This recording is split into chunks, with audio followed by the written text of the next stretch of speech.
Testimony of Heaven and Hell, Part 1. There has been a surge of testimonies of people who have visited heaven and hell. Their accounts are similar in many respects. They all agree that heaven is a wonderful place, while hell is a place of torment. One such an account of a tour of heaven and hell occurred in 2003. It involved a young man from Nigeria called Michael Thomas Sambo. Jesus commissioned him to tell people that heaven and hell are real places where people go after death. Sambo was born in 1980 in Bikalupo, Takum, Taraba State, Nigeria. He was 23 years old when he had his unforgettable experience of a visit to heaven and hell. He became a born-again Christian in 1993 when he was 13 years old. His heaven and hell visits took place when he was a student at the University of Maiduguri, Borno State, Nigeria. He was studying to be a veterinary doctor. He visited heaven and hell on 3 different occasions.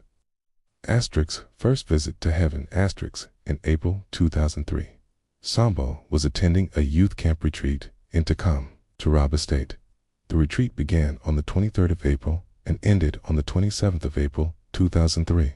On the 26th of April, Sambo was sitting outside with another youth leader when all of a sudden he saw 3 bright and brilliant beings, all dressed in white, appear before him.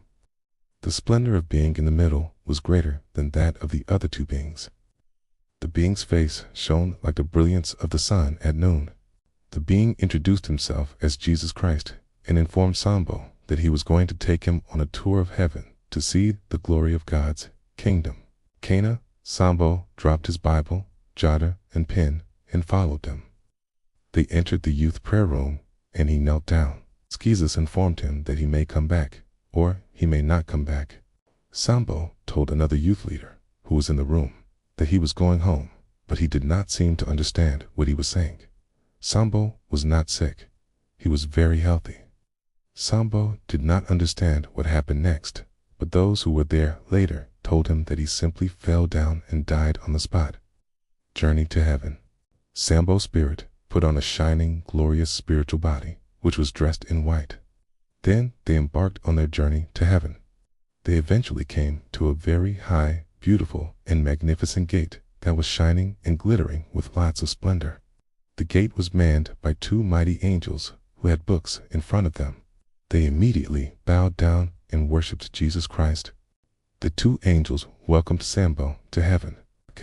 The angels were busy with their books. They were writing down the names of new believers in Jesus Christ, and also deleting the names of the Christians who had backslidden on earth. While Sambo was at the gate, he could hear very inspirational music, and they walked into the city.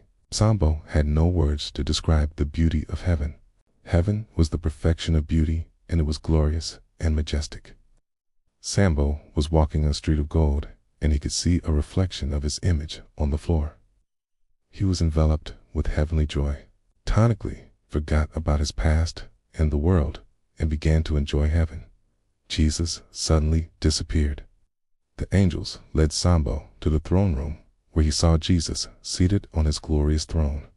He could not see Jesus because of the brightness of the light that was emanating from the throne. He bowed down and worshipped Jesus. He heard wonderful praise and worship music, but he could not see the singers. There was harmony in the voices of the singers. Jesus got off his throne and led Sambo to a river. He told Sambo those were the waters of the river of life. The water was pure, clear, and shining as crystal. Sambo could clearly see a reflection of his image in the water. Jesus told Sambo that he loves humanity with an everlasting, unconditional love, in spite of their rebellion against God. Revelation concerning the church, Jesus told Sambo that he was going to show him the condition of the church on earth.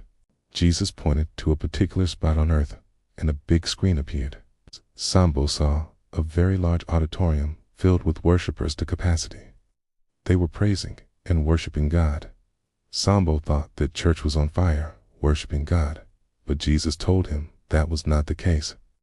When Sambo looked at the worshipers closely, he saw that they were chained hand and feet.